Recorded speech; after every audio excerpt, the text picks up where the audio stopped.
नमस्कार दोस्तों, अटल अनुसंधान अकादमी यूट्यूब चैनल से मैं अवनीश शुक्ला आप सभी का हार्दिक स्वागत करता हूं। दोस्तों, सुबह की इस वीडियो में प्रतियोगी जीवन से संबंधित विभिन्न महत्वपूर्ण सूचनाओं को लेकर के आपके सामने उपस्थित हुआ हूं। तो आइए देखते हैं ऐसी कौन कौन सी महत्वपूर्ण सूचनाएं हैं। पहली सूचना उत्तर प्रदेश में डीएलएड से संबंधित है। यहां पर आप देख रहे हैं डीएलएड 2019 में 95,000 पास और 71,000 अनुत्तीर्ण। परीक्षा नियामक प्राधिकारी कार्यालय ने डीएलएड 2019 द्वितीय सेमेस्टर का परिणाम जारी कर दिया है। परीक्षा में 95,934 उत्तीर्ण व 71,668 अनुत्तीर्ण हुए हैं, जबकि 272 प्रशिक्षुओं का परिणाम रोका गया है। प्राथमिक स्कूलों में शिक्षक बनने की प्रशिक्षण परीक्षा में बड़ी संख्या में प्रशिक्षु फेल हुए हैं। अन्य कई सेमेस्टरों का भी रिजल्ट घोषित कर दिया गया है। तो दोस्तों, जैसा कि आप जानते हैं कि उत्तर प्रदेश में शिक्षक बनने की बहुत ही बड़ी परीक्षा है और इसमें आधे छात्र फेल हुए हैं और आधे छात्र पास हुए हैं। ये तो बहुत ही बड़ी दुख की बात है और इस का कारण परीक्षा संस्था की परीक्षा योजना में कोई कमी है या फिर छात्रों की पढ़ाई में, ये तो मेरे समझ के बाहर है। लेकिन आधे छात्रों का फेल होना और आधे छात्रों का पास होना संदेह के घेरे में खड़ा करता है। तो ये थी डीएलएड की महत्वपूर्ण खबर। अगली महत्वपूर्ण खबर है 44 अभ्यर्थियों से पूछी उनकी वरीयता। उत्तर प्रदेश लोक सेवा आयोग ने उत्तर प्रदेश सम्मिलित राज्य प्रवर अधीनस्थ सेवा परीक्षा 2019 के अभ्यर्थियों से उनकी वरीयता पूछी है। उक्त परीक्षा के तहत लोक निर्माण विभाग एवं भूतत्व व खनिकर्म विभाग में विधि अधिकारी के लिए भर्ती निकाली गई है। मुख्य परीक्षा में शामिल होने वाले व पद की अर्हता धारित करने वाले 44 अभ्यर्थियों ने वरीयता नहीं बताई है। ईमेल भेजकर पूरी तरह से भरकर 2 फरवरी तक भेजने का निर्देश दिया गया है। इसके बाद अगली खबर है, अब शिक्षकों के लिए इंग्लिश स्पीकिंग कोर्स। जी हाँ दोस्तों, ये प्रयागराज से खबर है। अंग्रेजी माध्यम के परिषदीय स्कूलों में तैनात शिक्षकों को अंग्रेजी में दक्ष बनाने का प्रयास किया जा रहा है। कोशिश है कि विद्यार्थियों को पढ़ाते समय उनसे अंग्रेजी में भी बात की जाए। अध्यापकों का कौशल बढ़ाने के लिए दीक्षा ऐप के माध्यम से इंग्लिश स्पीकिंग कोर्स शुरू किया गया है। प्रत्येक शिक्षक अपना प्रशिक्षण 31 मार्च तक पूरा कर सकते हैं। बेसिक शिक्षा अधिकारी संजय कुशवाहा ने बताया कि स्कूलों की दशा सुधारने की कवायद चल रही है। खासकर अंग्रेजी माध्यम के स्कूलों में पठन पाठन के स्तर को ऊपर उठाना है। कस्तूरबा गांधी आवासीय बालिका विद्यालय को भी इस योजना में शामिल किया गया है। यहाँ की अंग्रेजी विषय पढ़ाने वाली शिक्षिकाओं व शिक्षकों के लिए इंग्लिश स्पीकिंग कोर्स शुरू किया जा रहा है। विभाग ने सभी शिक्षक दीक्षा ऐप के जरिए अंग्रेजी बोलने का कौशल बढ़ा सकते हैं। इसके लिए अध्यापकों को अपना पंजीयन ऐप पर पंजीयन कराना होगा। उसके बाद बताए गए तौर तरीके का पालन कर अंग्रेजी को सीखा जा सकता है। दिल्ली के 2 तकनीकी विश्वविद्यालय मिलकर करवाएंगे मेडिकल की पढ़ाई। देश में पहली बार नई शिक्षा नीति 2020 के तहत आईआईटी खड़गपुर के अलावा दिल्ली की 2 इंजीनियरिंग विश्वविद्यालय मिलकर मेडिकल की पढ़ाई करवाने की तैयारी कर रहे हैं। दिल्ली प्रौद्योगिकी विश्वविद्यालय और नेताजी सुभाष चंद्र तकनीकी विश्वविद्यालय ने जनवरी 2021 में इंजीनियरिंग के साथ मेडिकल की पढ़ाई करवाने का ड्राफ्ट तैयार कर सरकार को भेजा है।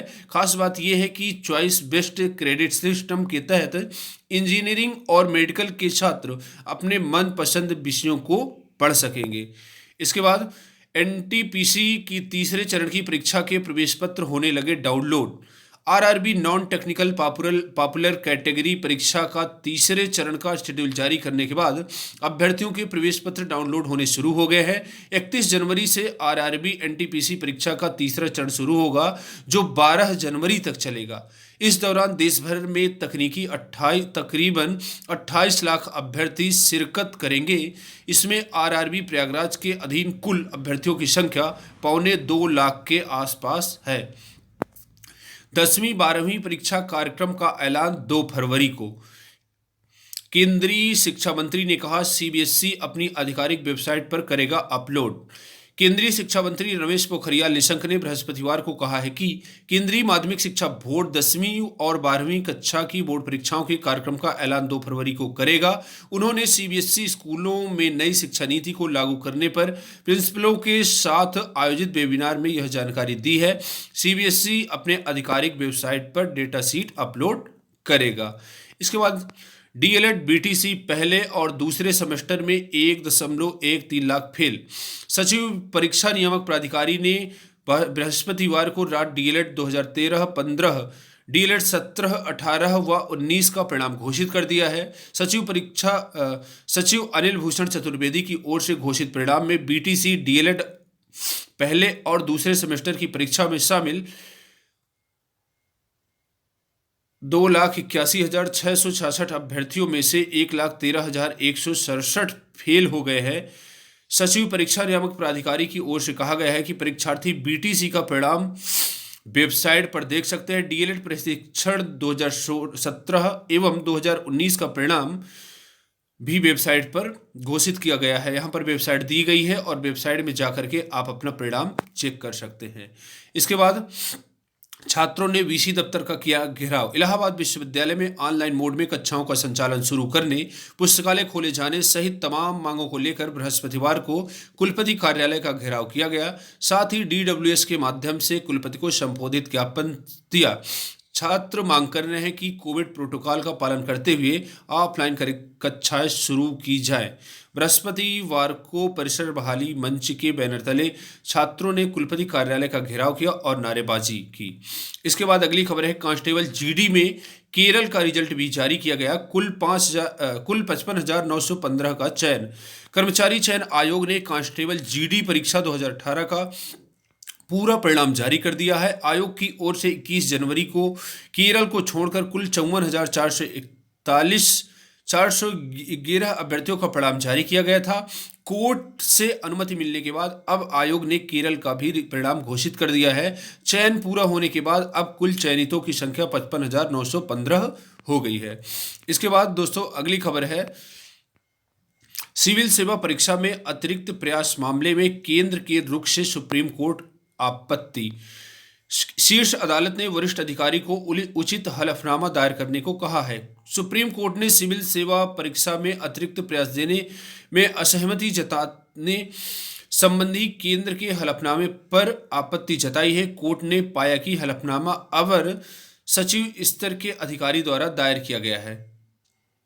जस्टिस एएम खानविलकर की अध्यक्षता वाली 3 सदस्यीय पीठ ने केंद्र की ओर से पेश additional solicitor general SV Raju ने कहा कि हलफनामा अवर सचिव द्वारा तैयार किया गया है। इस महत्वपूर्ण मामले में हलफनामा वरिष्ठ अधिकारी द्वारा दायर किया जाना चाहिए। इसके बाद शिक्षकों की बनेगी ज्येष्ठता सूची। उत्तर प्रदेश के 4,000 से अधिक राजकीय सहायता प्राप्त माध्यमिक कॉलेजों में शिक्षकों की ज्येष्ठता सूची तैयार की जाएगी। यह कार्य संबंधित संस्था की प्रबंध समिति को करना है। शिक्षा निदेशक माध्यमिक ने मंडलीय संयुक्त शिक्षा निदेशक को आदेश दिया है कि सूची तैयार करके 30 जनवरी तक अपर शिक्षा निदेशक माध्यमिक को भेज दें। सभी मंडलों को इसका प्रारूप भी भेजा जाएगा। तो दोस्तों, जहां एक तरफ उत्तर प्रदेश उच्चतर शिक्षा सेवा आयोग को 3800 पदों, असिस्टेंट प्रोफेसर पदों के लिए विज्ञापन जारी करना चाहिए था, वहीं पर वहां से ध्यान भटका करके आयोग वरिष्ठता सूची का नाटक कर रहा है और विज्ञापन जारी नहीं कर रहा है। इसके बाद आयोग को असिस्टेंट प्रोफेसर भर्ती के विज्ञापन को लेकर के कोई रुचि नहीं है, क्योंकि आयोग द्वारा अब तक इस मामले को कभी भी गंभीरता से नहीं लिया गया है और छात्रों द्वारा जो आंदोलन किए गए हैं उसमें छात्रों की संख्या कम रही है, जिस कारण से छात्रों की बात नहीं मानी गई है, वरना अब तक विज्ञापन जारी कर दिया जाता। इसके बाद हिंदी भाषा के प्रश्न पत्र में मिली खामियां। उत्तर प्रदेश विधानसभा के समूह खा की 24 जनवरी को आयोजित परीक्षा में हिंदी भाषा के प्रश्न पत्र में दिए गए विकल्प अशुद्ध व अनुपयुक्त बताए जा रहे हैं। भाषाविद व समीक्षक आचार्य पृथ्वीनाथ पांडे ने प्रश्न पत्र की खामियों को बताते हुए कहा कि जब किसी विकल्प में अनेक उपयुक्त उत्तर हों तब परीक्षार्थियों के सामने असमंजस की स्थिति बनी रहती है। पृथ्वीनाथ बताते हैं कि प्रश्न पत्र के पोर्ट बी में के अंतर्गत प्रश्न 56 प्रश्नात्मक वाक्य है, इसलिए इस प्रश्न के अंत में प्रश्नबोधक चिन्ह लगेगा, जबकि उसमें निर्देशक चिन्ह लगाकर गलत संदेश दिया गया है। तो दोस्तों, ये थी आज की महत्वपूर्ण खबरें। आज के लिए बस इतना ही। मिलते हैं नेक्स्ट वीडियो में। पूरा वीडियो देखने के लिए बहुत बहुत सा धन्यवाद। यदि वीडियो आपको अच्छा लगा हो, वीडियो को लाइक करिए, सब्सक्राइब करिए व अधिक से अधिक लोगों के बीच में शेयर करिए। धन्यवाद।